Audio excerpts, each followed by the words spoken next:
All right, welcome back to the channel. Bob Arum, I knew it was coming with the Muhammad Ali Tyson Fury comparison. Bob Arum says he doesn't know how Ali would do against Mike Tyson. Against Tyson Fury. Doesn't know how Muhammad Ali would do against Tyson Fury. Yeah, you do. But let's talk about that in this video.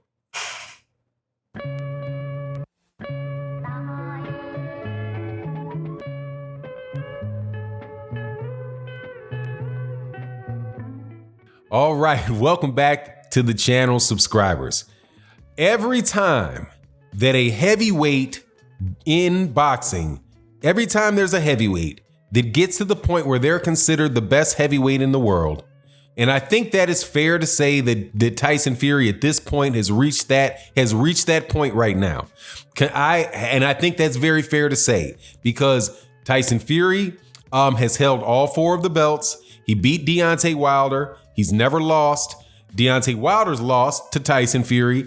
Anthony Joshua has lost to Andy Ruiz. So of the top guys that are in the heavyweight division, I think it's fair to say that Tyson Fury is currently the #1 heavyweight in the world. I don't have a problem with that. I think he has earned that either through hook or crook. I ain't letting that go. Regardless, he's earned it. So Bob Arum, who is often full of platitudes and ridiculous comparisons between his fighters and fighters of the past, got pulled into another conversation about how this #1 heavyweight would do against Muhammad Ali, who is in many people's eyes, the vast majority of people's eyes, the #1 heavyweight in history. I say in the vast majority of people's eyes, that's not saying that there are not arguments for other heavyweights. For example, one of the channels that I respect very, very much, one of the best boxing historians on YouTube, period, Scrapbook Boxing, says no, it's not Muhammad Ali, it is Sam Langford, and he goes through in a very detailed fashion why he believes it is Sam Langford. So with a nod of respect to Scrapbook Boxing and to Sam Langford, I would say that many, many people believe that it's Muhammad Ali, but since Muhammad Ali's retirement, every boxer has been compared to him. At one point in time, I've had this conversation about every single solitary fighter. I've had this conversation about Mike Tyson, not as much Larry Holmes, even though the one person that people should be talking about and comparing to him is Larry Holmes, in my opinion. But hey, you hear about Larry, you hear about Mike Tyson. Then Mike Tyson goes off. You hear about Evander Holyfield. Evander Holyfield. It is Lennox Lewis. Then it's Then it's Vladimir Klitschko. Then it's Anthony Joshua. Then it is even when Deontay Wilder knocked out Luis Ortiz again. People started talking. How would Deontay Wilder do? Now it's Tyson Fury. So what does Bob Arum say about this? Bob Arum says that he doesn't know because Muhammad Ali has never fought a guy that was that big and that athletic, because that's the go-to. It's always the go-to. It's that Muhammad Ali was 6'3", because Muhammad Ali was 6'3.5", close to 6'4", and he was a tall heavyweight at the time, a taller heavyweight than most of the guys he fought in the 1960s. And most of the guys that he fought in the 1970s, he did fight guys that were 6'5", 6'6", though, in Ernie Terrell and Big Cat Williams. So they talk about the size. So that's what you get. When you hear about Muhammad Ali losing to any of these guys, the only argument that these guys ever have for it is that there's such a big size difference. So, but does Bob Arum believe it? No, because he said, what did Bob Arum say? I don't know. Because I don't know how Muhammad Ali would deal with a fighter that big. I don't know. If Bob Arum saying that tells you what he believes, no. Because if he really truly believed that, he would say yes. Absolutely. He would be too big for him. He's the greatest heavyweight of all time. He would sell that. He ain't selling it because there's not very much to it other than the size difference between the guys. Now, why do I think, and now this is my rationale for it. Make sure when I look this way, I'm trying to make sure I'm not going too long on a particular video, and I know to push forward the conversation because, I can ramble. And yeah, it is what it is. It's my channel. If I feel like rambling, dog, I'm going to ramble. Anyway, that's why if you ever want to see me doing that, that's what I'm doing. I'm just trying to make sure I keep it going down the line. So this is my thoughts on the matter.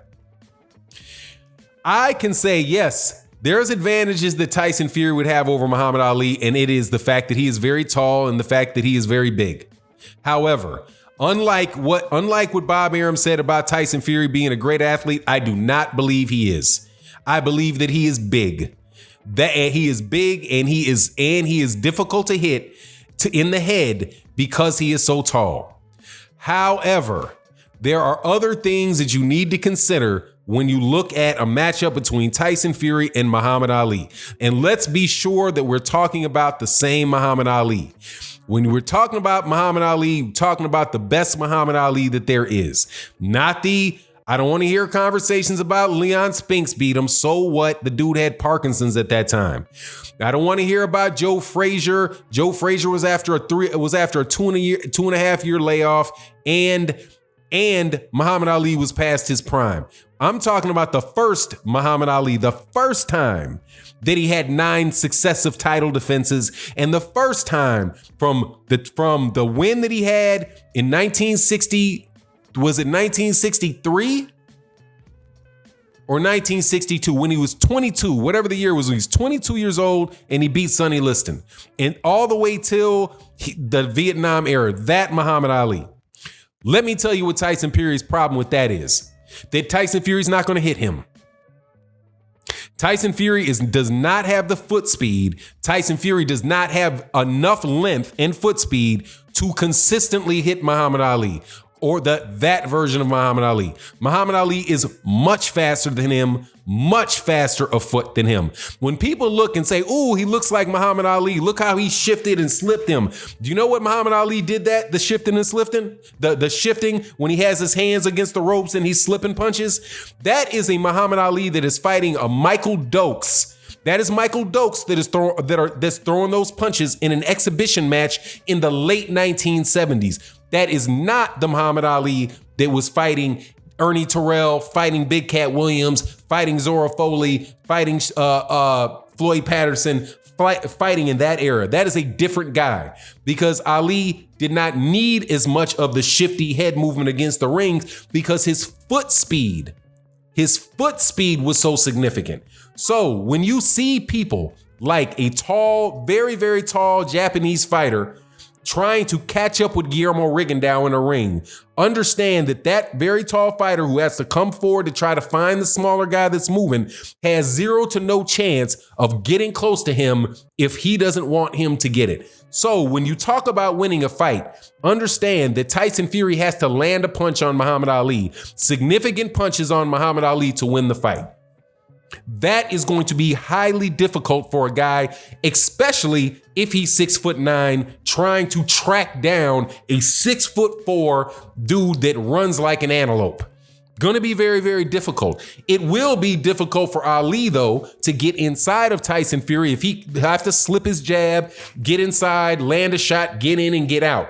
It would be a style where where Muhammad Ali would have to change his style for a guy that is that big. However, there's also another consideration that we have to make, and that is, what era are these guys going to fight in? Are you going to fight 15 rounds? Or are you going to fight 15 rounds? Or are you going to fight 5? Or are you going to fight 12 rounds? If Tyson Fury has to fight 15 rounds, how long is he going to stay agile? How long is he going to be able to move that big ass body? Muhammad Ali very well might run circles around Tyson Fury for 6 rounds, having him throwing punches, missing punches, get into the 13th round, 14th round, and 15th round, and still be able to do that when Tyson Fury cannot do that. Also, since Tyson Fury has tested positive for nandrolone, and we know that performance-enhancing drugs are rampant through the sport of boxing right now, we also have to ask the question of what would Muhammad Ali look like in the scenario where we fight today, where you put a guy with that level of athleticism and that level of skill on performance-enhancing drugs. when he has his nandrolone, when he has his clenbuterol, right? When he gets to go to the GNC and when he has all these quote unquote new fancy physical, training techniques that allow him to maximize his potential. Well, then maybe you don't have just a 6'3.5" guy with just tremendous hands, with tremendous hand speed, tremendous foot speed, and tremendous agility. You now have a guy that has more endurance, more strength, more power. So when he's hitting you with that jab, it's not just a flicking jab that hurts. It's, as in the words of a boxer that admitted that he had used performance enhancing drugs, that depending on the drug that he used, it increased, in his own estimation, his abilities by between 10% and 50%. So seeing as Muhammad Ali is the big cash cow in the world, you would have to say if he got on that dope, you increase his ability by 50%. His punching power by 50%, his ability to take a punch by 50%, his speed, well, maybe not take a punch by 50%, but the guy's got one of the best chins in the history of boxing, one of the best defenses and best chins in the history of boxing. What is Tyson Fury going to do with that? Dude, that is not Steve Cunningham. Because remember, Steve Cunningham dropped him. That is not Derek Chisora. He had rematches with Derek Chisora, and Derek Chisora isn't any taller than Muhammad Ali is, and Derek Chisora gave him problems. The original guy that a lot of people say beat Tyson Fury was not a particularly tall guy, a big, fast, or strong guy. It's just, to compare the two, you have to do I believe that you need to do a true comparison between the two.